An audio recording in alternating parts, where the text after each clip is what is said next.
আল্লাহ এই মানুষ সৃষ্টি করে পৃথিবীতে আমাদেরকে পাঠিয়েছেন একটা উদ্দেশ্যে। আল্লাহ কেন আমাদেরকে বানালেন? নিশ্চয়ই তার একটা উদ্দেশ্য আছে। অনর্থক অকারণে নিষ্প্রয়োজনে আল্লাহ আমাদের বানান নাই।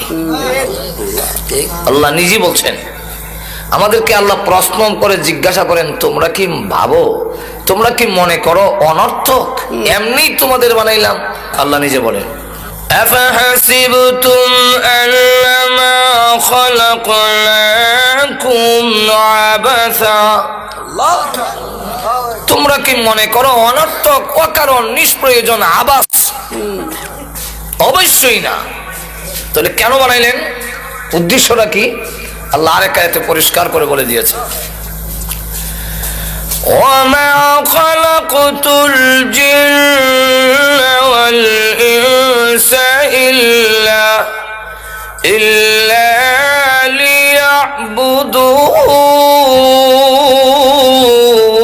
লিয়াবুদুন। আল্লাহ বলেন, তোমাদেরকে সৃষ্টি করার উদ্দেশ্য হলো তোমরা জীবনের সর্বক্ষেত্রে আমি আল্লাহর ইবাদত করো। এবং ইবাদত করলে কি করলে না, না নিজের ইচ্ছা মতে জীবন পরিচালনা করলে এর জবাবদিহিতার জন্য আবার কিন্তু আমার কাছে ফিরে আসতে হবে। আসতে হবে না এরকম নয়। আল্লাহ এক আয়াতে বলছেন, ইলাইহি তুরজাউন। তোমরা সকলেই তারই দিকে ফিরে যাবে। কোন কোন আয়াতে বলছেন ইলাইহিন নুশুর, তার কাছে গিয়ে আবার তোমরা জমা হবে। আল্লাহু আকবার। আর আরেক আয়াতের শেষে বলছেন, এমনটা মনে করো না যে আসতে হবে না। وأنكم إلينا لا ترجعون।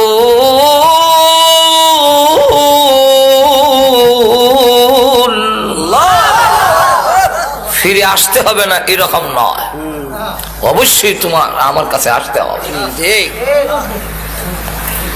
জীবনের সব কিছুর হিসাব একদিন আমার দরবারে তোমাদের দিতেই হবে। আল্লাহ রাব্বুল আলামিন যুগে যুগে লাখেরও উপরে নবী রাসূল পাঠিয়েছেন এই কথাটা বোঝাবার জন্য। সুবহানাল্লাহ। শতাধিক শতের উপরে আল্লাহ কিতাব দিয়েছেন, নবীরাও এই কথাটাই বুঝাইছে। সব নবীরা বলছে, ইয়া কওমি ইবুদুল্লাহ মা লাকুম মিন ইলাহিন গায়রু। হে আমার জাতি, তোমরা আল্লাহর একত্ববাদে বিশ্বাসী হয়ে আল্লাহর গোলামি করো, আল্লাহ ছাড়া কারো ইবাদত করবে না। আল্লাহ। তাই জাহান্নামের পারে ফেরেশতারাও জিজ্ঞাসা করবে, কেউ আব্দুল সত্তার, আব্দুল গাফফার, তোমাদের কাছে নবী রাসূল যায় নাই? সাআলাহুম খাযানাতুহা আলাম ইয়াতিকুম নাযীর।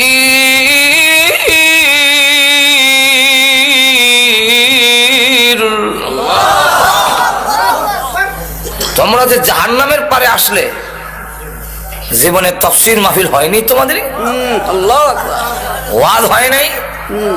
এই দুজকের কথা কি শোনো নাই কোনোদিন? আল্লাহু আকবার। অস্বীকার করতে পারবেন না।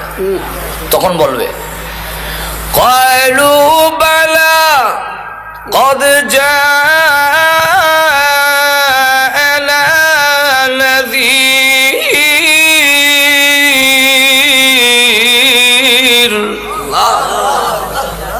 হ্যাঁ, বহু তাফসীর মাহফিল হয়েছে, ওয়াজ হয়েছে, খুব আমরা শুনছি। তাইলে এখানে আসলে কেন? আমরা তখন অস্বীকার করছি, এত বিশ্বাস করতাম না, মনে করতাম আলেম ওলামা ইমন কইবই। فكذبنا وقلنا ما نزل الله من شيء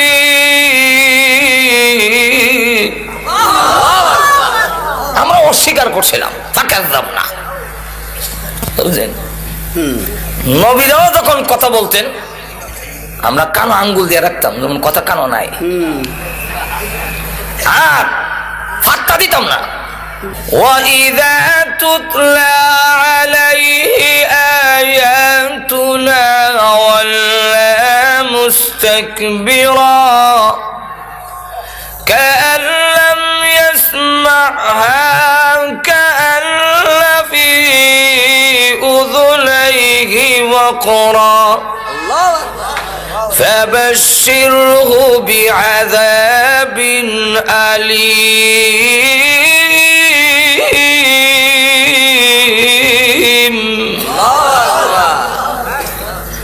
আল্লাহ নবী যখন কোরআন শরীফ শুনাইতেন, ওয়াইযা তুতলা আলাইহি আয়াতুনা ওয়াল্লা মুস্তাকবিরা, আমরা অহংকার নিয়ে দম্ভ ভরে ফিরা যাইতাম।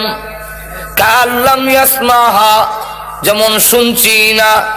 কান্না ফি উযুনাইহি ওয়াকরা, যেমন কানের মধ্যে ডিভা দেওয়া। আল্লাহ রাব্বুল আলামিন বলেন, ওগো নবীজি তাদেরকে সুসংবাদ দিন। সুসংবাদ কে? সুসংবাদ আযাবের। আযাবের সুসংবাদ হয় একটু জোরে কর না। আল্লাহ রাব্বুল আলামিন কেন বললেন সুসংবাদ? আল্লাহ আযাবের ভয়াবহতা বয়ান করার জন্য আল্লাহ বলেন, ফাবাশশিরহু বিআযাবিল আলীম,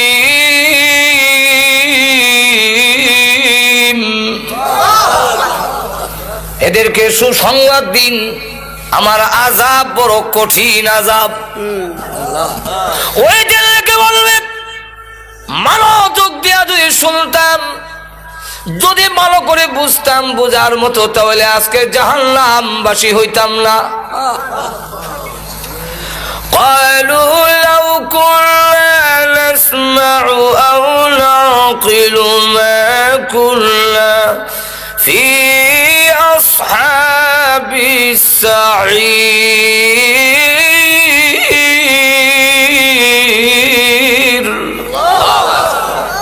যদি মনোযোগ দিয়ে শুনতাম, লাউ কুন্না নাসমাউ, মনোযোগ দিয়ে যদি শুনতাম, আও নাকিলু, ভালো করে যদি অনুধাবন করতাম, বুঝতাম যে হুজুর কি বলতেছে, কি বুঝাইতে চায়, হুজুর এখন ঠিক তাহলে হয়তো কি মা কুন্না ফি আসহাবিস সাঈর, আজকে জাহান্নামবাসী হইতাম না। ওই দিন গুরুত্ব দেই নাই, আজকে বুঝছি। এখন আল্লাহ পাঠাও, এখন পাঠাও। ওয়াদা দিন আমার জীবন ওষুধ খেতাম না, আর ঘুষ খাবো না, আর জিনা করবো না। আল্লাহ পাঠাও বলে খেলে অন্ত সৌদি খেলিস। রব্বানা আবসারনা ওয়া সামি'না ফারজি'না না'মাল সালিহান ইন্না মুকিনুন।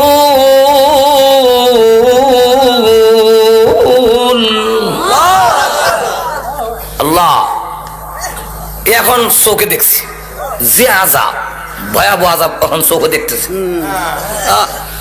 ওয়া সামি'না, কানে শুনতেছি।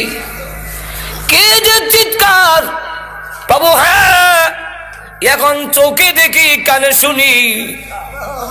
সোহেলপুরের গুরুস্থানে যখন আযাব শুরু হয়েছে, মিশরের গুরুস্থানের মানুষ আতঙ্কিত, কাঁপতেছে। হ্যাঁ প্রভু, এখন চোখে দেখি। আল্লাহর নবী বলেন, উম্মতেরা, যদি আমি আল্লাহর কাছে দোয়া করতাম, আল্লাহ আমার উম্মতকে কবরের আযাব দেখায়া দাও, আমি দোয়া করি না। কেন করি না জানোস নি? আল্লাহ তাদাফানু, তোমার বাবার লাশ লইয়া তুমি কবরও যাইবা না, মার লাশ লইয়া কবরও যাইবা না। জোরে কোন ঠিক কিনা? এখন তো বুঝতেছি না, একদিন বুঝবো। আরব দেশের কবরস্থানে আমরা দেশের কবর লাগান, আমরা তো এটা মাথা খারাপ। কবরে এত ভাগটা করিয়া ইমন রাংসা দিয়া এরপরে আবার বাত্তি উত্তি ধরাইয়া কেন তোমরা এগুলা করো, কি যুক্তি তার পেছনে? মাজরে কণ্ঠে কেন? আল্লাহর রাসূল জানায়া দিয়েছেন, তুমি যদি একটা সিঙ্গারা খাও, মসজিদে দিলে যে সোয়াব, এর চাইতে বেশি সোয়াব আল্লাহ তোমার আমলনামায় দিত। রাসূলকে জিজ্ঞাসা করেছেন, হুজুর শ্রেষ্ঠ দান কোনটা, কোন দানটা সবচেয়ে বেশি শ্রেষ্ঠ? আল্লাহ রাসূল বলেন, যা তুমি নিজে খাইছো তা। আমি খাইলেও আল্লাহ সোয়াব দেয়। তুই যে মোমবাতি একটা কবর নিয়ে জ্বালায়া শেষ করলে, এটা না মুডটা লাভ হইল না তোর লাভ হইল? মাজরে কোন ঠিক কিনা? একটা মোমবাতি ধরে এটার আলো কি কবরের ভিতরে যাবে? এটা যে জ্বললা শেষ হইলো, তোর তো কোনো কামো লাগলো না। মাজরে কোন ঠিক নেই? কি লাভ? এর দ্বারা কোনো লাভ নাই। আমাদের দেশে কবর পূজায় ভরে যাচ্ছে, আর এক একটা কবরস্থান মাজার রেসিডা গুনার আড্ডাখানা বানাইছে। আমরা কি কম জান না? খরমপুর এখানে দেখা দেখা যায়, সবাইকে আছো নিশাখুর, সব চলো খরমপুর। নিশাখুর রে ডাহে গুনার কাজে লিপ্ত হয়ে গেছ। যার মদিনা জান্নাতুল বাকির মধ্যে 10,000 সাহাবী শুয়ে আছেন, কোনো বাতি নাই, কোনো পাক্কা নাই, কবর হইছে না যায় না। খাদিজাতুল কুবরা রাদিয়াল্লাহু আনহার কবর জিয়ারত করে আইছি। আল্লাহ, দেখলাম তো এখানে কোনো উরুসও নাই, কোনো বাতিও নাই। বড় করে কোন ঠিক কিনা? আর আমরা দেশের মাথা খারাপ, শয়তান এক একটা গুনার আড্ডাখানা জমাইছে, গাঞ্জা খাওয়ার, জুয়া খেলার, নারী পুরুষ একত্রিত হইয়া গুনার কাজ করার এক একটা আড্ডাখানা জমাইছে। আরব দেশের কবর বোঝা যায় না। এক লোক একটু উঁচা জায়গা দেখে এখানে মাথা রেখে তিনি ঘুমাইয়াছেন। আরব দেশের লোকেরা মাটিতে ঘুমাইয়া থাকে, কারণ কাঙ্কর কাপড়ও লাগে না। ফতোয়া রাহিমিয়ার মধ্যে লেখেন,